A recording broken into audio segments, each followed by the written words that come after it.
मुख्यमंत्री योगी आदित्यनाथ के एक ड्रीम प्रोजेक्ट पर बीजेपी ने ही ब्रेक लगा दिया है और ये ऐसा वाकया है जिसने फिर से मुख्यमंत्री योगी आदित्यनाथ और उनकी सरकार के इकबाल पर सवाल खड़े कर दिए हैं। तो आखिर हुआ क्या है उत्तर प्रदेश में, जिसे योगी आदित्यनाथ के लिए अब तक का सबसे बड़ा झटका माना जा रहा है।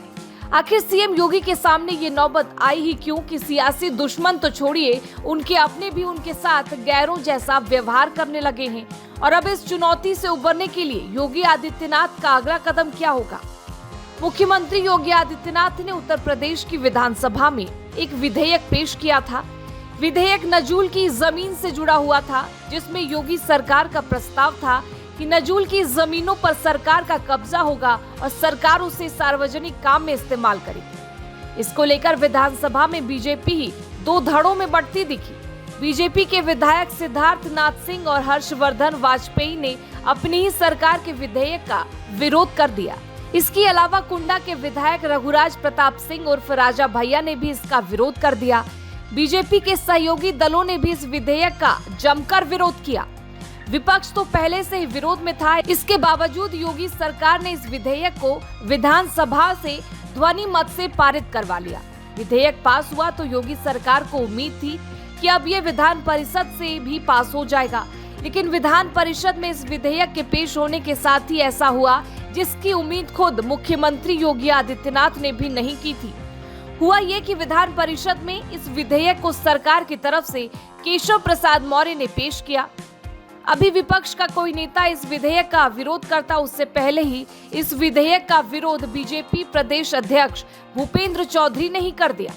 और भूपेंद्र चौधरी के विरोध का मतलब था कि पूरी बीजेपी ही इस विधेयक के खिलाफ है, क्योंकि भूपेंद्र चौधरी महज एमएलसी ही नहीं बल्कि वो बीजेपी के प्रदेश अध्यक्ष भी हैं। उन्होंने विरोध तो किया ही, विधान परिषद के सभापति से अनुरोध किया कि विधेयक को प्रवर समिति के पास भेज दिया जाए, तो सभापति कुंवर मानवेंद्र सिंह ने भूपेंद्र चौधरी की बात को मानते हुए विधेयक को प्रवर समिति को भेज दिया। और जो बिल योगी सरकार ने विधानसभा में आसानी से पास करवा लिया था, वो बिल विधान परिषद में जाकर लटक गया, और वो भी विपक्ष की वजह से नहीं बल्कि अपने ही लोगों के विरोध की वजह से। खुद भूपेंद्र चौधरी ने अपने विरोध की वजह भी बताई।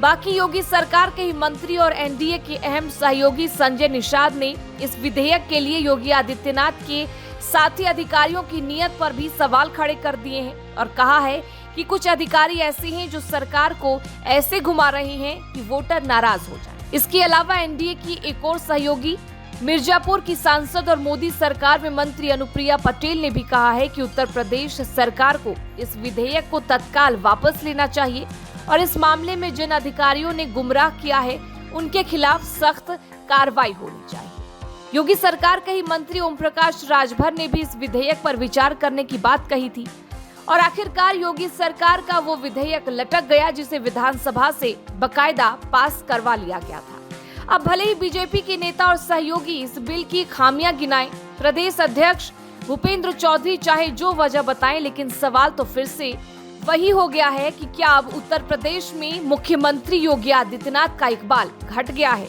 क्योंकि अभी तक यही देखने में आया है कि लोकसभा चुनाव 2024 से पहले तक मुख्यमंत्री योगी आदित्यनाथ ने जो चाहा वही हुआ है, लेकिन अब योगी आदित्यनाथ पर लगातार सवाल उठ रहे हैं और ये सवाल पार्टी के अंदर से ही उठ रहे हैं, जिसकी अगुवाई उप मुख्यमंत्री केशव प्रसाद मौर्य कर रहे हैं।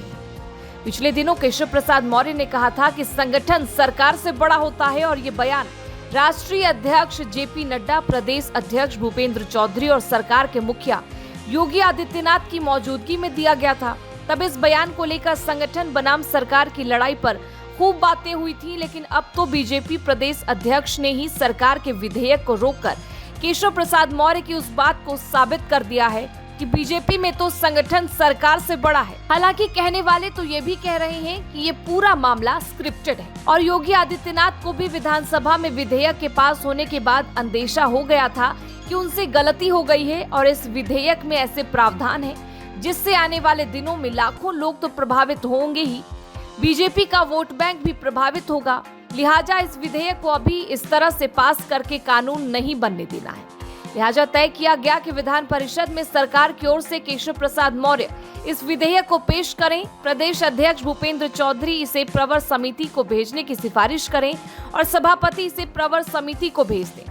हुआ भी यही है और बीजेपी चाहती है कि इसका क्रेडिट उसे ही मिले कि उसने किसी के साथ नाइंसाफी नहीं होने दी और वक्त रहते गलती सुधार ली। लेकिन भले ही बीजेपी इस पूरे मामले का क्रेडिट लेना चाहे, भले ही ये कहा जाए कि खुद मुख्यमंत्री योगी आदित्यनाथ ही ये पूरा स्क्रिप्ट लिखी है, लेकिन इस पूरे वाकये ने मुख्यमंत्री के इकबाल पर सवाल तो खड़े किए ही हैं, क्योंकि ये शायद पहला मौका है कि सरकार विधेयक पास करवा दे और जिस पार्टी की सरकार है उसका ही अध्यक्ष उस विधेयक को रोक दे।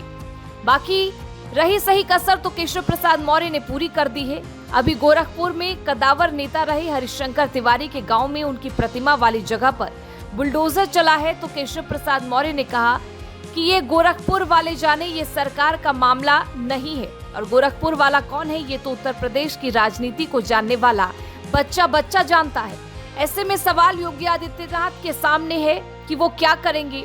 उन्हें विपक्ष को भी जवाब देना है और अपनों की उलझन को भी सुलझाना है, क्योंकि योगी आदित्यनाथ के पिछले 7 साल के कार्यकाल में ये पहला मौका है जब योगी आदित्यनाथ को बैकफुट पर आना पड़ा है। लेकिन क्या योगी बैकफुट पर रहेंगे, और रहेंगे तो कितने दिन, इसका जवाब आने वाले दिनों में मिल जाएगा।